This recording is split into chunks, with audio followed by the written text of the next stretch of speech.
Hello everyone, welcome and welcome back to my YouTube channel. It's Shikha and welcome back to my another sizzling episodes of makeup series. So आज का जो makeup होने वाला है वो है everyday natural makeup. अगर आप कॉलेज गर्ल हैं, ऑफिस गर्ल हैं और अगर आपको नेचुरल मेकअप करना नहीं आता है, आप सीखना चाहते हैं और अगर आप बिगनर्स भी हैं तो ये वीडियो डेफिनेटली आपके लिए बहुत ज़्यादा हेल्पफुल होने वाली है, क्योंकि इस वीडियो में मैं आपके साथ शेयर करने वाली हूँ how to do natural everyday makeup look. और अगर आपको ये वीडियो पसंद आती है, मेरा ये नेचुरल मेकअप लुक पसंद आता है, तो प्लीज़ वीडियो को लाइक, कमेंट एंड शेयर करिएगा अपने फ्रेंड्स एंड फैमिली के साथ एंड चैनल को सब्सक्राइब भी कर दीजिएगा, बेल बटन को हिट कर दीजिएगा ताकि मेरी हर एक वीडियो की नोटिफिकेशन आप तक पहुंचे और आप मेरी कोई वीडियो मिस आउट ना कर पाए. तो चलिए without further delay let's get into the video.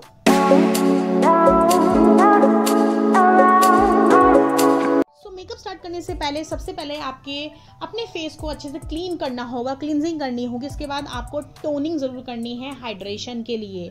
So hydration के बाद नेक्स्ट यहाँ पर मैं लेने वाली हूँ पॉन्ड्स का हाइलुरोनिक जेल मॉइस्चराइज़र. काफ़ी ज़्यादा अच्छा मॉइस्चराइज़र है ये.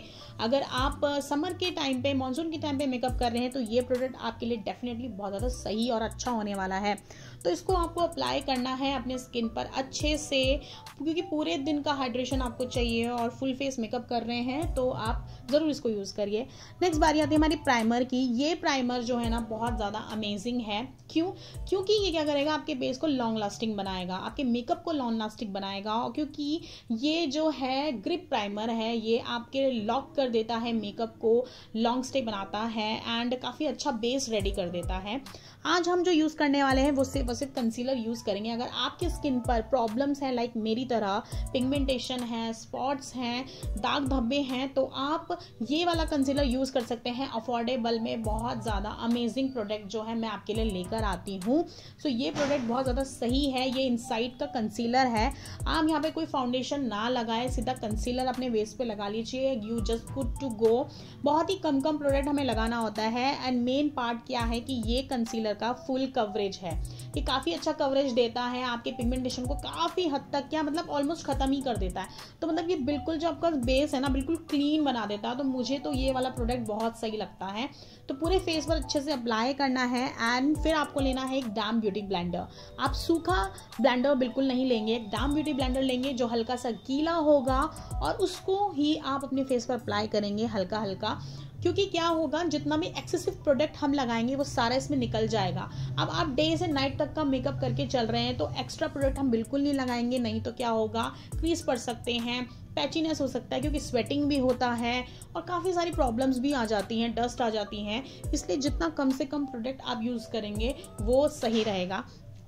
साथ ही साथ मैं आपको ये चीज़ भी रिकमेंड करूंगी कि आप अपने साथ थोड़े से प्रोडक्ट्स भी जो हैं वो कैरी करना शुरू कर दीजिए. जैसे ये कंसीलर आप कैरी कर सकते हैं, dam beauty blender concealer, setting powder, ये सब आप कैरी कर सकते हैं. क्योंकि हल्का हल्का जो है अपने फेस को आप सेट कर लीजिएगा अगर लगता है आपको कि कहीं से निकल गया है या कहीं से कोई प्रॉब्लम हो रही है. सो अंडर आई पर भी आपको फोकस करना पड़ेगा थोड़ा और इस प्रोडक्ट को लगाना पड़ेगा. बाकी हम क्रीज लाइन को आगे सेट भी करेंगे, तो क्रीज लाइन पे हम यही वाला कंसीलर अप्लाई कर लेंगे. नेक्स्ट यहाँ पर ब्लश लगाने वाली हूँ मैं मार्स का. पीची कोरल शेड है और काफ़ी ज़्यादा अच्छा कलर लगता है मुझे ये मुझे ऐसा लगता है कि हर एक स्किन पे चला जाता है आराम से. अगर आप डिस्की हैं, वीटिश हैं या फिर आप फेयर हैं, ये कलर बहुत ज़्यादा अमेजिंग सा है. सो लिक्विड ब्लश मैं इसलिए लगा रही हूँ क्योंकि लिक्विड ब्लश जो होता है वो लॉन्ग लास्टिंग करता है. पाउडर ब्लश जल्दी से उड़ जाता है एंड लिक्विड ब्लश जो है वो इनर ग्लो देता है, अंदर से ग्लो देता है, इसलिए वो अमेजिंग काम करता है. इसीलिए हम जो है लिक्विड ब्लश लगाते हैं. आप अगर पाउडर ब्लश लगाना चाहते हैं तो वो भी लगा सकते हैं, बट वो उड़ जाता है, इसलिए हम इन्वेस्ट करेंगे लिक्विड ब्लश में.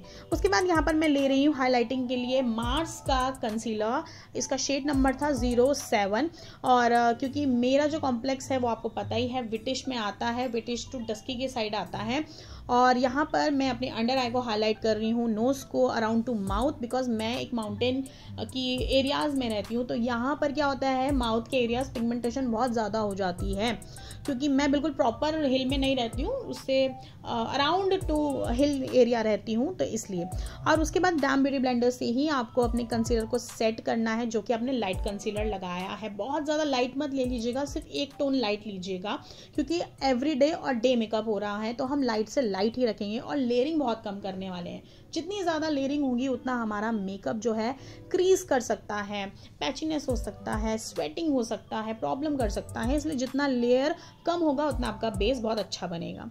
अब हम करना है अपने बेस को सेटिंग, पाउडर से सेट। तो यहाँ पर लिया है मैंने मेबलिन फिट मी का 30 मीडियम शेड और इससे मैं सेट करूँगी अपने बेस को। ये बहुत ज़्यादा ज़रूरी स्टेप है, मैं पहले बता देती हूँ। अगर आपको लग रहा है कि पाउडर से नहीं हमारा बेस खराब हो सकता है, नहीं, बिल्कुल भी नहीं। Powder setting is very important. So जो बचा कुचा ब्यूटी ब्लेंडर में मेरा प्रोडक्ट लगा था, कंसीलर जो मैंने लगाया था आईलिड पर अप्लाई कर लिया था और अभी मैं सेम क्या कर रही हूँ, अपने आईलिड को भी साथ में सेट कर रही हूँ ताकि आई मेकअप मैं जब करूँ तो मुझे दोबारा से कुछ करना ना पड़े। और मैं आईलिड पर बहुत ज़्यादा लाइट शेड का कंसीलर नहीं अप्लाई करूँगी, इसलिए जो कंसीलर मैंने यूज़ किया उसी से मैंने अपनी आईलिड भी सेट कर ली थी। उसके बाद मैं पाउडर ब्लश भी लगा रही हूँ। इसको आप कंप्लीटली स्किप कर सकते हैं, कॉन्टोर को आप स्किप कर सकते हैं क्योंकि हम कॉन्टोर डेली वेयर में नहीं यूज़ करते, बट अगर आपको करना है तो आप पाउडर करिएगा, क्रीम बेस बिल्कुल नहीं करना। उसके बाद आपको सेट करना है अपने बेस को। मैंने लिया है फॉक्सटेल का सेटिंग स्प्रे प्लस टोनर। अब लिप लाइनर की बारी आती है। मेक श्योर आप अपनी न्यूड लिपस्टिक लगा रही हैं तो आप लिप लाइन जो करेंगे अपने लिप्स को वो डार्क ब्राउन से करिएगा। उससे क्या होगा, आपके लिप्स कॉन्टोर होंगे एंड आपका जो न्यूड शेड होगा ना वो और भी ज्यादा खिल कर आएगा। तो यहाँ पर मैंने बहुत ही न्यूट्रल, बहुत ही सिंपल सा मेकअप किया हुआ है। तो लिप लाइन करने से क्या होगा, आपका लिपस्टिक बाहर नहीं निकलेगी और आपके जो लिप्स हैं वो पाउटी लगेंगे और अमेजिंग लगेंगे। उसके बाद मैंने यहाँ पर लैक्मे की ये शेड नंबर मुझे याद नहीं है बिकॉज इसका शेड नंबर निकल गया है और बहुत ही प्यारा और अच्छा सा इसका जो है कलर है न्यूड में आता है, तो वही मैंने अप्लाई किया है। अब मैं क्या कर रही हूँ, मेरा जो यहाँ पर वो है लिक्विड हाइलाइटर, वो पता नहीं मुझे मिल नहीं रहा था, तो मैंने यहाँ पर ये वाला हाइलाइटर लिया। ये क्रीम बेस है और यहाँ पर मैं पाउडर बेस भी कुछ यूज नहीं कर रही हूँ और बहुत ही कम कम लगा रही हूँ। पहले मैंने अपने हाथ पर निकाला एंड देन मैं फिंगर की हेल्प से उसको हल्का हल्का सा अपने फेस पे लगा रही हूँ ताकि ओवर भी ना हो और ऐसा भी ना लगे कि शाइन भी ना आए। तो जितना हो सके आप कम से कम करिए और जो टिप मैं आपको बताती हूँ अपने मेकअप में उसको जरूर यूज करिएगा। तो इसी तरीके से आप अपने हाथ पे निकालना एंड देन उसको अप्लाई करना। उससे क्या होगा, इनर शाइन आएगी। जो क्रीम बेस हाइलाइटर होते हैं वो और ज्यादा इनर शाइन देते हैं, अच्छा लगता है। लिक्विड से थोड़ा सा लगेगा कि ओवर कर दिया है, ठीक है। उसके बाद अपनी आईब्रोज को आपको फिल करना है, वो आपके ऊपर, आप किसके साथ करना चाहते हैं, पेंसिल से या फिर क्रीम से करना चाहते हैं या पाउडर फॉर्म से करना चाहते हैं। मैंने लिया है यहाँ पे मार्स की ये शेड नंबर आई थिंक 01 है, आई थिंक नहीं 01 ही है, ये ब्लैक में आता है बिकॉज मेरी जो आईब्रो है वो ब्लैक में आता है, मेरे हेयर्स जो है वो ब्लैक में है। अब आपको एक न्यूड शेड लेना, आप कोई सा भी आई शेडो पैलेट ले लीजिएगा। मैंने लिया है मार्स का और मैं क्या कर रही हूँ, बहुत ही लाइट शेड लिया है मैंने, आईलिड पर अप्लाई किया है। और अगर आप आईलिड पर कुछ भी लगाना नहीं चाहते हैं तो आप सिंपल सा एक बहुत ही प्लेन सा शेड लगा लीजिए जो बिल्कुल न्यूट्रल सा हो, दिखता भी ना हो और बस आपको ये कि हाँ यार मैंने आईज पे कुछ किया है। एंड आईलाइनर लगा लीजिए एंड बस you just good to go. But यहाँ पर हम थोड़ा सा अलग करेंगे मेकअप। तो मैंने काजल भी अप्लाई करा है अपने वाटर लाइन पर क्योंकि काजल मुझे थोड़ा सा इस वाले लुक में चाहिए था एंड उसको तो स्मज आउट किया है। एक डार्क ब्लैक या फिर ब्राउन के साथ कर लीजिएगा, उससे क्या होगा आपका काजल फैलेगा नहीं, फैलता है ना तो दिक्कत करता है, ना फैले इसलिए आप उसको हल्का हल्का स्मज आउट कर लेना। और मैंने यहाँ पर एक एंगल ब्रश लिया हुआ है, एक्चुअली मेरा स्मजर ब्रश जो है वो पता नहीं कहाँ चला गया। उसके बाद मैंने लिया है रिकोड की ब्राउन पेंसिल और जहाँ पर हम आईलाइनर लगाते हैं वहीं पर ही मैं ये वाला ब्राउन जो पेंसिल है ये लगा रही हूँ एंड उसको फिर मैं बाद में हल्का हल्का सा स्मज कर दूंगी। उससे क्या होगा कि मेरा जो आईलाइनर है वो स्मज वाला लुक देगा। बिल्कुल शार्प लुक मुझे नहीं चाहिए था, हल्का सा स्मजी लुक चाहिए था, तो मैंने वही किया है। और उसके बाद जो मैंने जैसे आपको बोला कि मेरा स्मजर ब्रश नहीं मिल रहा था तो मैंने इसी वाले पेंसिल के दूसरी साइड में स्मजर है तो उसी से स्मज कर लिया था। बाद में मैंने यहाँ पे मस्कारा लगाया था। मस्कारा पे आप ज़्यादा फोकस करिएगा। जैसे कि मैं मस्कारा लगाती हूँ तो मेरी आंखें ना मुझे बहुत दर्द करने लग जाती है, तो मस्कारा बहुत कम से कम ही अप्लाई करती हूँ बिकॉज वो मेरे को थोड़ा प्रॉब्लम करता है। बट मैं आपको ये बोलूँगी अगर आप मस्कारा लगाते हो तो आपकी आईलैशेस और भी ज़्यादा अच्छी लगती हैं, कर्वी लगती हैं, वॉल्यूम आ जाता है तो आईज और ज़्यादा सुंदर लगती हैं। तो lower lashes and upper lashes दोनों को अच्छे से कोट करना है आपको मस्कारा से। एंड लास्ट में बस कुछ नहीं, ये था हमारा आज का final look guys. I hope आपको ये बहुत ही नेचुरल एवरीडे मेकअप लुक पसंद आया होगा, हेल्पफुल रहा होगा मेरा ये वाला वीडियो। अगर आप कॉलेज गर्ल हैं और अगर आप बिगनर हैं, आपको बहुत ही सिंपल मेकअप करना सीखना था तो ये वीडियो डेफिनेटली आपके लिए सच में हेल्पफुल ही रही होगी जहाँ तक मुझे लगता है। और अगर अच्छा लगा हो मेरा वीडियो तो please like, comment and share with your friends and family and channel को सब्सक्राइब कर लीजिएगा, बेल बटन को हिट कर दीजिएगा ताकि मेरी हर एक वीडियो की नोटिफिकेशन आप तक पहुंचे और आप मेरी कोई वीडियो मिस आउट ना कर पाए।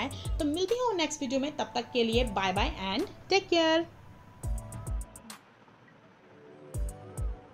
है।